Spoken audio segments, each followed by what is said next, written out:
All right, today we are diving into something really cool, a brand new mythology. It's an epic story about a cosmic war, about flawed gods, and all the monsters that are born when a universe gets knocked completely out of balance. So get ready, because this is the mythology of Devolutia. So, this is where it all kicks off. Not with a big bang, but with this silent, perfect, all-encompassing whole. You know, before time, before there was any shape to anything, before there was even an us, there was just the unity. And it's from that perfect oneness that everything starts to go wrong. Okay, so our first chapter here gets right to it. The very first conflict in existence. We're talking about a fundamental struggle of desire that's about to rip that perfect whole apart and really set the stage for everything that's going to happen from here on out. So inside this unity, you've got these two totally opposite forces, right? On one hand, you have this masculine force that's all about building, creating, giving form to the formless. But on the other hand, you have this feminine flow that just wants to stay one, to be in harmony, to dissolve everything back into that perfect stillness. It's basically a cosmic stalemate, you know, the ultimate unstoppable force meeting the immovable object. Well, something had to give, right? This stalemate couldn't last forever. So the force of structure, in this massive act of cosmic desperation, does the unthinkable. It literally tears existence in two, sealing the energy of union away in a void outside of time itself. And this huge, universe-shattering event, that's what's known as the Sundering. It's the true moment of creation, and at the same time, the first great tragedy. So, with its other half locked away, the force of structure is finally free to do its thing. It evolves. It becomes this godlike being, a creator totally obsessed with order, structure, and things that last forever. And we call him the architect. And what about the other half, right? The part that got locked away? Well, that energy of union becomes known as the mother. And her whole deal, harmony, coming together, it's completely suppressed now, just sealed off so it can't mess with the architect's grand designs. But here's the twist. The sundering, it had a side effect. The crack, the fracture itself, actually gave birth to a third force, a secret entity named Danica. She is the literal principle of balance, born from that violent split. And the architect? He has no idea she even exists, but she's gonna be the ghost in his perfect machine. All right, so let's move on. The architect's got his opposite locked up, and now he's ready to start his grand project, a perfect, orderly universe. But, as we're all about to find out, you can't just delete half of reality and expect everything to go smoothly. So he gets to work. He's building stars, planets, the whole shebang, even these amazing angelic beings. But there's a problem, a huge fundamental flaw. Everything decays, everything crumbles.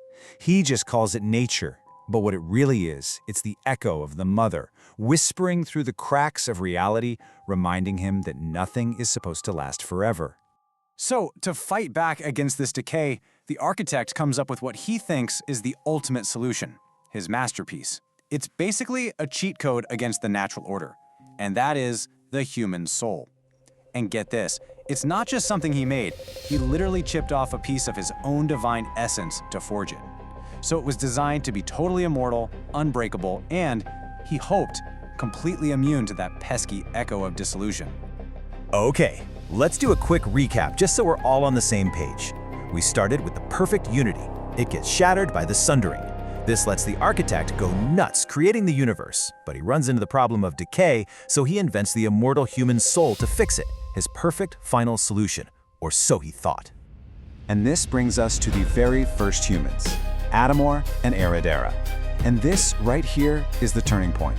This is the moment the architect's perfect little kingdom of immortal souls starts to fall apart. And not because of some big outside threat, but from the inside out. So, the architect creates Adamor, the first man. But then he's like, I need more of these immortal souls. So what does he do? He makes Evera from a piece of Adamor himself. And her only job, her entire reason for existing, was brutally simple. Be obedient, and basically act as a soul-making factory for his perfect, unchanging heaven. That's it. But Evera starts to really hate this forced existence. And she doesn't pray to her creator, no way. She prays out into the void, to that dormant feminine energy she can kind of feel inside her own soul. And her prayer gets answered, but not by the mother. It's Danica, that hidden force of balance, who responds. And this is so cool. Danica grows the tree of knowing right in front of her. Evra eats the fruit, and bam! She awakens witchcraft and forbidden knowledge. You can see the perfect chain reaction. Her oppression led to a prayer. That prayer summoned balance, and balance gifted her forbidden power. Now the architect, he can't see Danica. He has no clue what witchcraft even is. All he knows is that something is wrong with Ivera. He sees it as a corruption, a bug in his perfect program.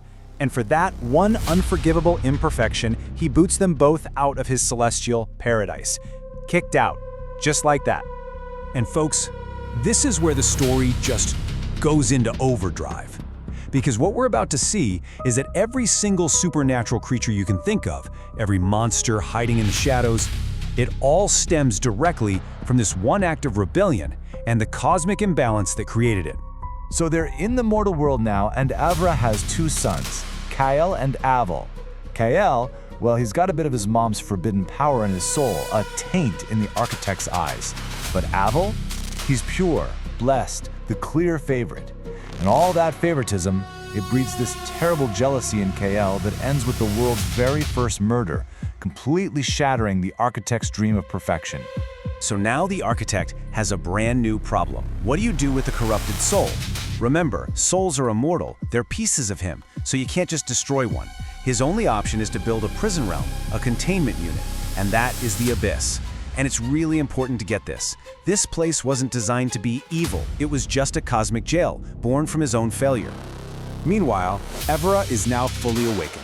She performs a ritual called the Severing to completely cut her connection to Adamar, the first act of female autonomy in this universe. Adamar is enraged. He sends hunters after her. They corner her in a dark cave and drive a stake through her heart. But you can't just kill a soul infused with that kind of primal energy and expect to walk away clean. The hunters return cursed, becoming the very first vampires. But of course, Ivara doesn't stay dead. That force of union just brings her right back. So Adamar tries again. He sends another hunting party, this one led by a blacksmith. They tear her to pieces under a full moon, and the blacksmith even melts her remains in silver to be sure. One moon cycle later, he transforms into the first werewolf. And now we're seeing the pattern, right? Every time Ivara is killed, a whole new monstrous lineage is born into the world. And this right here is the absolute core of this whole mythology. The vampires, the werewolves, all of them. They aren't just random evil things running around. They are the direct physical manifestations of that original conflict between structure and flow. Every single monster is a lesson in balance, a consequence of the architect trying to build a world with only half the ingredients. So that leaves us with this one big, lingering question to think about. If this entire supernatural world, born from all this violence and rebellion, is really just creation's attempt to correct that ancient imbalance, what is the final lesson it's trying to learn? What is the ultimate balance it's trying to find? That's it for this explainer on the mythology of Devolutia. Thanks for joining us.